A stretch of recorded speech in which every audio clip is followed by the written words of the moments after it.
You ask Tiger to solve. This deals with linear equations with one unknown. The final result is t equals 3. Let's solve it step by step. Simplify the expression. Group like terms. Simplify the arithmetic. Group all constants on the right side of the equation. Add 7 to both sides. Simplify the arithmetic.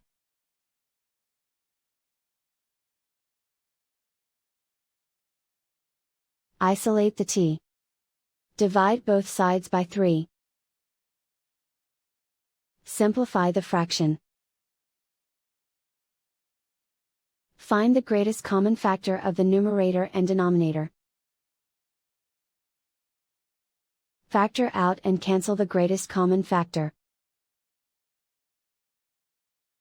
And so the final result is t equals 3.